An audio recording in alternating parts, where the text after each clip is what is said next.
이 순간에 나, 에크하르트 톨레. 달라이라마 틱나탄과 함께 21세기를 대표하는 영적 지도자로 손꼽힌다. 뉴욕타임즈에서 미국에서 가장 신뢰할 만한 명상서적 분야의 저자라는 평가를 받았으며 왓킨스 리뷰에서도 세계에서 가장 큰 정신적 영향력을 지닌 인물로 선정되었다. 독일에서 태어나 런던 대학과 케임브리지 대학을 졸업했다. 어린 시절의 경험으로 인해 20대까지도 극심한 우울증에 시달렸으나 깨달음을 통한 내적 변혁을 경험한 후 불교 철학과 다양한 명상법을 배우며 수련을 시작했다. 그 후 사람들과의 우연한 모임을 통해 자신의 사상을 전하면서 정신적 지도자로 자리 잡았다. 세미나와 강연, 개인 상담을 통해 받은 질문과 그에 대한 대답을 모아 출간한 그의 첫 번째 저서 지금 이 순간을 살아라는 장기간 뉴욕 타임즈 베스트셀러 1위에 오르며 전 세계 수많은 독자들의 삶을 변화시켰으며 두 번째 저서 삶으로 다시 떠오르기 역시 미국에서만 500만 부 이상이 판매되며 정신적 스승으로서 그의 영향력을 증명해 보였다. 그는 지금도 꾸준히 저서와 강연을 통해 모든 문제와 불행의 원인인 자기 자신이라는 감옥에서 벗어나 지금 이 순간의 자유와 기쁨을 만나라는 단순하면서도 심오한 메시지를 전하고 있다. 자유는 당신이 생각하는 자가 아니라는 걸 깨달을 때 시작됩니다. 생각하는 자를 관찰하기 시작하는 순간 더 높은 수준의 의식이 깨어납니다. 그러면 당신은 생각 너머에 거대한 알의 영역이 있다는 걸 깨닫게 됩니다. 생각은 그 알의 영역에서 지극히 미미한 부분일 뿐입니다. 아름다움, 사랑, 창조력, 기쁨, 내면의 평화처럼 진실로 중요한 것들은 마음 너머에서 솟아난다는 걸 깨닫게 될 것입니다. 당신은 깨어나기 시작합니다. 머릿말. 지금 이 순간 모든 것이 시작됩니다. 우연한 기회에 내가 경험했던 깨달음과 영적 체험에 대한 이야기를 몇몇 사람들과 나누기 시작한 이후 나는 대중 강연과 세미나, 개인 상담을 진행하며 많은 사람들을 만났습니다. 그들 중 상당수가 자신들이 겪고 있는 고통과 두려움, 불행의 원인, 그리고 마음의 평화를 얻는 방법에 대해 나에게 물어왔습니다. 내 삶은 왜 이런 걸까요? 내가 겪고 있는 고통의 원인은 무엇인가요? 당신과 같은 마음의 평화를 얻는 방법은 무엇인가요? 사람들이 던진 이런 질문은 나 역시 오랜 기간 동안 고통에 시달리며 매달려 온 것들이었습니다. 사실 많은 이들이 수천 년 동안 인간을 고통의 굴레에 묶어두었던 집단적 의식에서 벗어나려 애써 왔습니다. 그러나 지금처럼 전 인류가 준비되었던 적은 한 번도 없었습니다. 광기와도 같은 자아의 마음이 여전히 모든 곳에 영향력을 미치고 있지만 이제 새로운 의식의 상태가 모습을 드러내고 있습니다. 지금 이 순간에도 우리의 내면에서는 고통이 고개를 쳐들고 있지만 이 책을 통해 마음의 굴레에서 벗어난 자유로운 삶, 자신은 물론이고 다른 사람들에게도 고통을 주지 않는 삶의 가능성에 대해 이야기하려 합니다. 그 과정은 당신의 생각, 감정, 감각은 당신이 아님을 깨닫고 당신의 진정한 자아에 눈뜨는 것에서부터 시작될 것입니다. 다른 한편으로는 지금 이 순간 우리가 만들어낼 수 있는 놀라운 변화에 대해 이야기할 것입니다. 어떻게 하면 우리를 올가매며 끊임없이 고통을 만들어내는 마음의 굴레에서 벗어날 수 있을까요? 어떻게 매일매일의 삶에서 선명한 깨달음의 상태를 유지할 수 있을까요? 이 질문에 대한 답은 바로 지금 이 순간에 있습니다. 이 책은 지금 이 순간에 온전히 집중함으로써 깨달음을 경험할 수 있는 방법을 제시하고 있습니다. 그것은 내면의 변화를 바라며 그것을 받아들일 준비가 된 이들에게 이정표이자 지침이 될 수 있을 것입니다. 또한 아직 새로운 변화를 받아들일 준비가 되지 않은 이들에게는 변화의 씨앗을 던져줄 것입니다. 처음으로 나의 경험과 영적 수행의 방법을 소개했던 지금 이 순간을 살아라는 기대 이상으로 많은 사랑을 받았고 많은 사람들의 삶을 변화시켰습니다. 그 이후 많은 사람들이 일상에서 실천할 수 있는 수행법을 알려달라는 메일을 보내왔습니다. 이 책은 그 독자들에게 보내는 답장이기도 합니다.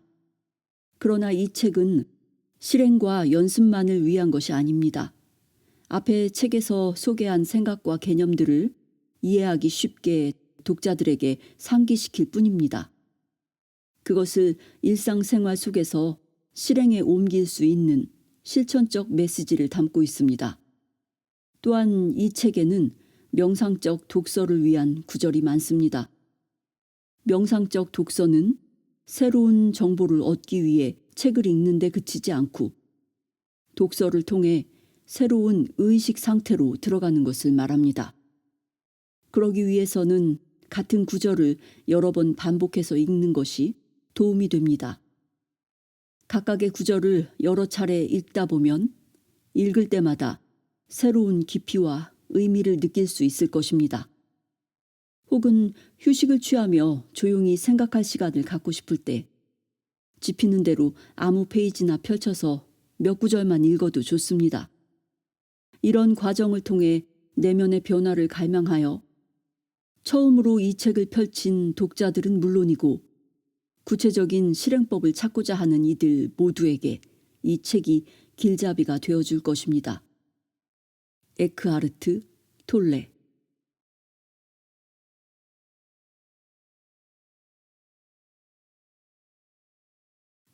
1장 새로운 의식의 차원이 열리다. 1. 지금 이 순간의 의미. 자유가 시작되는 순간. 탄생과 죽음의 지배를 받는 수많은 삶의 모습 너머에 항상 현재의 순간에 존재하는 영원한 하나의 삶이 있습니다. 많은 사람들은 이것을 일컬어 신이라고 하지만 나는 존재라는 단어를 사용하곤 합니다. 존재라는 단어는 아무것도 설명하지 않습니다. 신이라는 단어도 마찬가지입니다. 그러나 신이라는 말은 너무 오랜 기간 동안 잘못 사용된 까닭에 우리는 그 말을 듣는 순간 특정한 이미지를 떠올리게 되었고 그것은 닫힌 개념이 되어버렸습니다. 반면에 존재라는 말은 열린 개념이라는 장점이 있습니다. 그것은 눈에 보이지 않는 무한함을 유한한 실제로 축소하지 않습니다. 존재라는 단어에서 어떤 정신적 이미지를 떠올릴 수는 없습니다. 그것은 당신의 존재 그 자체이자 본성이며 그것을 느끼는 순간 당신은 바로 존재에 다가갈 수 있습니다. 이것은 존재라는 단어를 실제로 경험하기 위한 작은 단계일 뿐입니다. 존재는 형태 너머에만 있지 않으며 모든 형태의 깊은 곳에 자리하고 있습니다. 존재는 눈에 보이지 않는 본질, 영원히 소멸하지 않는 그 무엇입니다. 이는 존재는 당신의 가장 깊은 자아이며 지금 이 순간 당신이 존재에 다가갈 수 있다는 걸 의미합니다. 그러나 마음으로 그것을 붙잡으려고 하지 마십시오. 이해하려고도 하지 마십시오. 오직 마음이 고요해지는 순간에만 우리는 존재를 알 수 있습니다. 현재에 머물며 지금 이 순간에 온전히 집중할 때 존재를 느낄 수 있습니다. 존재란 정신적으로 이해할 수 있는 것이 아닙니다. 존재에 대한 인식을 되찾고 느낌, 자각의 상태에 머무는 것이 바로 깨달음입니다. 깨달음이라고 하면 우리는 초인들이 도달하는 경지를 떠올립니다. 에고는 우리가 그렇게 받아들이기를 바랍니다. 그러나 깨달음은 그저 존재와 하나됨을 느끼는 자연스러운 상태입니다. 깨달음은 헤아릴 수도 파괴할 수도 없는 그 무엇, 본질적으로는 당신이지만 당신보다 훨씬 위대한 무언가와 연결된 상태입니다. 이름과 형태의 너머에 있는 당신의 진정한 본질을 발견하는 것입니다. 존재와 연결되어 있음을 느끼지 못하면 자신은 물론이고 주변의 세계와 분리되어 있다는 환상이 생겨납니다. 그러면 의식적이든 무의식적이든 스스로를 고립된 파편으로 인식하게 됩니다. 두려움이 생겨나고 안팎의 갈등은 일상이 됩니다. 존재와의 연결을 방해하는 가장 큰 걸림돌은 마음과 자신을 동일시하는 것입니다. 그리고 이건 우리에게 끊임없이 생각을 하도록 강요합니다. 생각을 멈추지 못하는 건 끔찍한 고통입니다. 그런데 대부분의 사람들이 이런 고통을 겪고 있는 까닭에 우리는 고통을 실감하지 못하고 그것을 당연하게 여깁니다. 정신적 소음과도 같은 생각에 지속적으로 시달리다 보면 존재와 분리할 수 없는 내면의 고요함을 발견하지 못합니다. 뿐만 아니라 마음이 만들어낸 거짓 자아가 생겨나면서 두려움과 고통의 그림자를 드리웁니다. 마음과 자신을 동일시하면 생각의 장막이 드리워집니다. 개념, 표식, 이미지, 말, 판단, 정의와 같은 생각의 활동이 만들어낸 이 장막은 모든 진실한 관계를 차단합니다. 그것은 당신과 자신 사이를, 당신과 동료 사이를, 당신과 자연 사이를, 당신과 신 사이를 가로막습니다. 이 생각의 장막 때문에 당신은 스스로 다른 것과 완벽히 분리되어 있다는 환상을 갖게 됩니다. 그리고 각각 분리되어 있는 형상과 신체적 외형의 밑바닥에서 그 모든 것들이 하나로 연결되어 있다는 본질적인 사실을 잊게 됩니다. 마음은 올바르게 사용하면 훌륭한 도구가 됩니다. 그러나 잘못 사용할 경우 마음은 엄청난 파괴력을 갖습니다. 사실 더 정확히 말하면 마음을 잘못 사용한다고 할 수도 없습니다. 보통 당신은 마음을 전혀 사용하지 않으니까요. 오히려 마음이 당신을 이용하고 있습니다. 이것은 일종의 질병입니다. 당신은 마음이 곧 자신이라고 믿고 있습니다. 하지만 그것은 망상이며 도구에게 당신의 자리를 빼앗기는 것과 같습니다. 미처 깨닫지 못한 사이에 도구에 불과한 마음에게 소유당하는 셈입니다. 그리고 당신을 소유하는 실체가 곧 당신 자신이라고 생각하는 겁니다. 자유의 출발점은 당신 자신이 소유하는 실체, 즉, 생각하는 사람이 아니라는 걸 깨닫는 순간입니다. 이것을 깨닫게 되면 당신은 그 실체를 관찰할 수 있습니다. 그리고 생각하는 사람을 관찰하기 시작하는 순간 더 높은 수준의 의식이 깨어납니다. 그러면 생각 너머에 거대한 알매 영역이 있으며 생각은 그 알매 영역에서 아주 작은 부분일 뿐이라는 걸 깨닫게 됩니다. 그리고 아름다움, 사랑, 창조력, 기쁨, 내면의 평화와 같은 정말로 중요한 모든 것들이 마음 너머로 솟아오르는 걸 느낍니다. 당신은 깨어나기 시작합니다. 2. 두려움에서 벗어나기.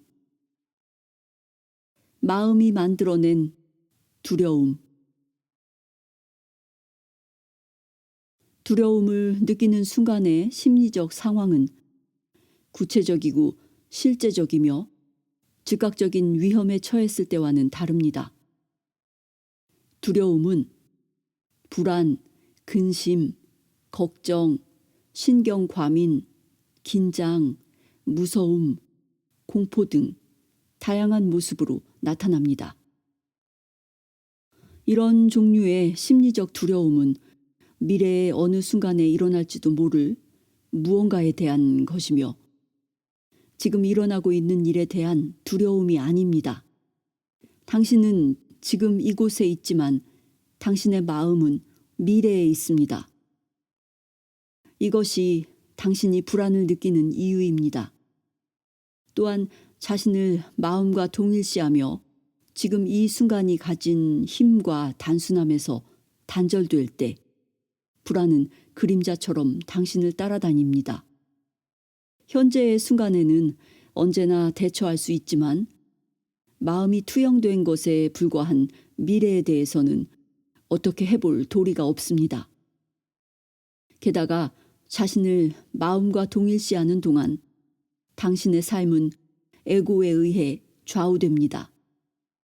에고는 본질적으로 환영과 같아서 정교한 방어 기제를 가지고 있음에도 매우 취약하고 위험한 상태에 있습니다. 따라서 에고는 스스로 끊임없이 위협받고 있다고 생각합니다. 겉으로는 매우 자신감 넘쳐 보이는 에고의 경우에도 마찬가지입니다. 감정은 마음에 대한 몸의 반응이라는 사실을 다시 한번 떠올려 보세요. 거짓 자아이자 마음이 만든 자아인 에고로부터 당신의 몸은 끊임없이 어떤 메시지를 받고 있습니다. 위험해. 나는 위협받고 있어. 이런 메시지를 지속적으로 받는다면 어떤 감정이 생길까요? 당연히 두려움입니다. 두려움의 원인에는 여러 가지가 있는 것처럼 보입니다. 상실에 대한 두려움, 실패에 대한 두려움, 상처받는 것에 대한 두려움 등등. 그러나 궁극적으로 모든 두려움은 에고가 느끼고 있는 죽음과 소멸에 대한 두려움입니다. 에고에게 죽음은 언제나 가까이에 있습니다. 자신을 마음과 동일시하는 상태에서 에고가 느끼는 죽음에 대한 두려움은 당신 삶의 모든 부분에 영향을 미칩니다. 예를 들어 논쟁을 할 때에는 자신이 옳다고 주장하며 다른 사람들은 틀렸다고 강박적으로 몰아세웁니다. 이는 자신과 동일시하는 마음의 입장을 방어하기 위한 것입니다. 이와 같은 반응은 겉으로 보기엔 사소하고 지극히 정상적인 것 같지만 사실은 죽음에 대한 두려움에서 기인합니다. 마음의 입장과 동일화된 상태에서 당신이 틀렸다는 게 드러나면 마음에 뿌리를 두고 있는 자아 감각은 소멸하게 될지도 모른다는 심각한 두려움을 느끼게 됩니다. 따라서 에고는 자신이 틀렸음을 인정할 수 없습니다.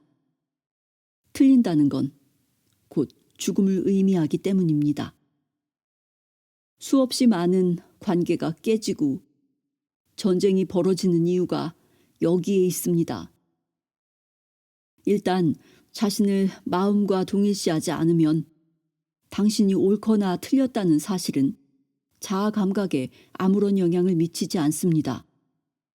따라서 당신이 반드시 옳아야 한다는 강압적이고 무의식적인 필요성, 일종의 폭력과도 같은 강박관념은 사라집니다. 자신의 느낌이나 생각을 명확하고 분명하게 표현하지만 그것 때문에 공격적이거나 방어적인 태도를 취하진 않습니다. 당신의 자아 감각이 마음이 아닌 내면에 더 깊고 진실한 장소에 뿌리를 내리고 있기 때문입니다. 내면에 있는 온갖 종류의 방어 기제를 조심하세요. 당신이 방어하고 있는 건 무엇입니까? 환상에 불과한 정체성, 마음 안에 있는 어떤 이미지, 가상의 존재. 이런 패턴을 자각하고 지켜볼 때 당신은 그것과 자신을 동일시하는 것에서 벗어날 수 있습니다. 의식의 빛 속에서 무의식의 패턴은 순식간에 사라집니다. 인간관계를 갉아먹는 모든 논쟁과 힘을 둘러싼 경쟁도 끝낼 수 있습니다. 다른 사람에게 행사하는 힘은 힘을 가장한 나약함일 뿐입니다. 진정한 힘은 내면에 있습니다. 그리고 지금 이 순간 당신은 그 힘을 사용할 수 있습니다. 마음은 언제나 지금 이 순간을 부정하고 지금 이 순간에서 벗어나려고 합니다. 자신을 마음과 동일시할수록 고통은 더 커집니다. 하지만 지금 이 순간을 더 존중하고 있는 그대로 받아들인다면 당신은 고통과 괴로움에서 벗어날 수 있을 것입니다. 에고의 지배를 받는 마음으로부터 자유로워지는 것입니다. 자신과 다른 이들에게 더 이상 고통을 주고 싶지 않다면, 여전히 내면에 살아있는 과거의 고통의 찌꺼기를 추가하고 싶지 않다면, 더 이상 시간을 만들어내지 마세요. 삶의 실용적인 부분들을 위한 시간도 필요 이상으로 만들지 말아야 합니다. 현재의 순간이 당신이 가진 전부라는 걸 깊이 깨달으세요. 당신의 인생에서 가장 먼저 주목해야 하는 건 지금 이 순간입니다. 지난 날에는 시간에 맞추어 살면서 지금 이 순간에 잠깐 동안 머물렀다면, 지금 이 순간에 온전히 머물면서 현실적인 삶에 필요한 일들을 처리해야 하는 경우에만 과거와 미래로 잠깐 다녀오면 됩니다. 현재의 순간에 언제나 네라고 대답하세요. 시간이라는 망상. 여기에 열쇠가 있습니다. 시간이라는 망상의 종지부를 찍을 수 있는 열쇠입니다. 시간과 마음은 떼려야 뗄 수 없는 관계에 있습니다. 마음에서 시간을 제거하는 순간 마음은 그대로 멈추어 버립니다. 당신이 그것을 사용하겠다고 선택하지 않는 한 말입니다. 당신을 마음과 동일시하는 건 시간 속에 갇히는 것입니다. 그럴 경우 오직 과거의 기억과 미래에 대한 기대에만 의지한 채 살아갈 수밖에 없습니다. 과거와 미래에 사로잡힌 채 지금 이 순간을 존중하거나 인정하기를 거부하고 현재를 있는 그대로 허용하지 않는 겁니다. 과거가 당신에게 정체성을 부여하고 미래가 어떤 형태로든 구원과 성공을 약속하기 때문입니다. 그러나 이것은 모두 환상일 뿐입니다. 당신이 과거라고 생각하는 건 마음 속에 저장된 지나간 지금에 대한 기억의 흔적에 불과합니다. 또한 미래는 당신의 마음이 투사된 상상 속의 지금입니다. 과거와 미래는 그 자체로 실제하지 않으며 영원한 현재를 희미하게 투사하고 있을 뿐입니다. 당신이 과거와 미래에 집착할수록 가장 소중한 시간인 지금 이 순간을 놓치게 됩니다. 지금이 가장 소중한 이유는 무엇일까요? 우선 지금만이 유일하게 존재하는 시간이기 때문입니다. 그리고 지금이 존재하는 전부이기 때문입니다. 영원한 현재인 지금이 인생이 펼쳐지는 공간이고 변함없는 하나의 실제입니다. 삶은 지금 이 순간입니다. 당신의 인생이 지금 이 순간이 아니었던 적은 한 번도 없었으며 앞으로도 그럴 것입니다. 지금 이 순간이 소중한 두 번째 이유는 그것이 마음이라는 제한된 영역 너머로 당신을 데려다 줄 수 있는 유일한 순간이기 때문입니다. 지금만이 시간과 형태를 초월한 존재의 영역에 접근할 수 있는 유일한 지점입니다. 지금 이 순간을 벗어나서 무언가를 경험하고 행동하고 생각하고 느낀 적이 있습니까? 앞으로 그럴 수 있을 거라고 생각하나요? 지금 이 순간이 아닌 시간에서 어떤 일이 일어나거나 존재한다는 것이 가능할까요? 대답은 분명합니다. 그렇지 않습니까? 과거에는 아무 일도 일어나지 않았습니다. 모든 일은 지금 이 순간 벌어지고 있습니다. 미래에도 아무 일도 일어나지 않을 겁니다. 모든 일은 지금 이 순간 벌어지고 있습니다. 이 이야기의 핵심은 마음으로는 이해할 수 없습니다. 그러나 그 의미를 깨닫는 순간 마음에서 존재로, 시간에서 현재의 이 순간으로 의식의 변화가 일어납니다. 갑자기 모든 것들이 내뿜는 에너지와 존재감을 느끼며 그 생명력을 실감할 수 있습니다. 무의식을 넘어 존재의 빛으로 저항하는 마음. 모든 일이 비교적 순조롭게 흘러가는 일상적인 상황에서 더 자주 깨어 있으려 노력해야 합니다. 이런 노력을 통해 당신이 현재에 존재할 수 있는 힘은 더 커집니다. 그리고 당신과 당신 주변에 고주파의 에너지 장이 형성됩니다. 빛이 있으면 어둠이 존재할 수 없듯이 깨어있는 의식의 장에는 어떤 무의식이나 부정, 불화 혹은 폭력이 들어설 여지가 없습니다. 자신의 생각과 감정을 지켜보는 건 이 순간에 존재하기 위한 필수적인 단계입니다. 만약 그 방법을 알게 되면 당신의 삶에 일상적인 무의식이 고정된 배경 화면처럼 깔려 있고 당신이 진정한 내면의 평화를 느끼는 순간이 거의 없다는 사실을 깨닫고 충격을 받을지도 모릅니다.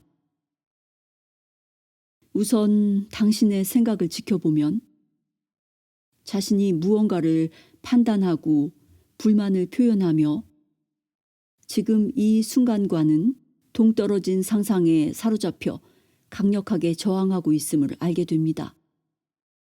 또한 당신의 감정 밑바닥에는 불안, 긴장, 권태 혹은 초조함이 흐르고 있음을 알 수 있습니다.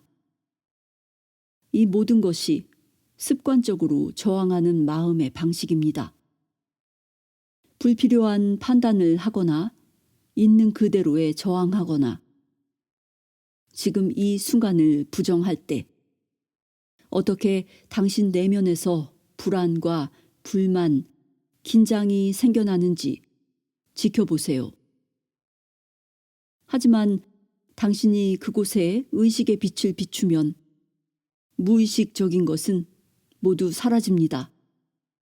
일단 일상적인 무의식을 사라지게 하는 법을 알게 되면 존재의 빛은 더 환하게 빛날 것입니다.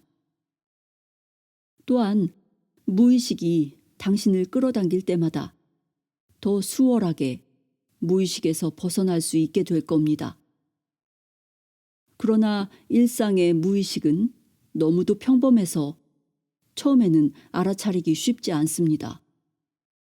자신을 관찰하면서 당신의 정신과 감정 상태를 파악하는 습관을 들여야 합니다. 그러기 위해서 나는 지금 이 순간 편안한가? 같은 질문을 스스로에게 자주 해보는 것이 좋습니다. 혹은 이런 질문을 던질 수도 있습니다.